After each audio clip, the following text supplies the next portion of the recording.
તમારા દુકાનનું નામ સારું સાંભળ્યું હતું દુકાનનું. અમે થોડાક ડ્રેસ જોતા હતા તો બતાવી આપો જોઈએ.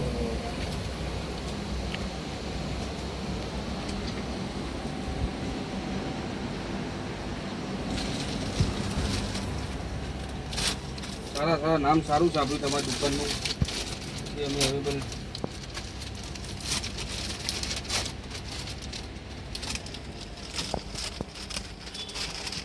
ખોલીને જોઈ શકું છું. આ જુઓ જુઓ શું કિંમત છે આની? બધી રેન્જ 500 ઉપરની. આ જે 500ની હશે બધી ત્રણે ત્રણ. કઈ છે હિતેશભાઈ? પ્રાઇસ 700 થી 800 સુધીની રેન્જ ચાલુ થાય છે. કઈ ડિસ્કાઉન્ટ બિસ્કાઉન્ટ ખરું? ડિસ્કાઉન્ટ આપણે 20%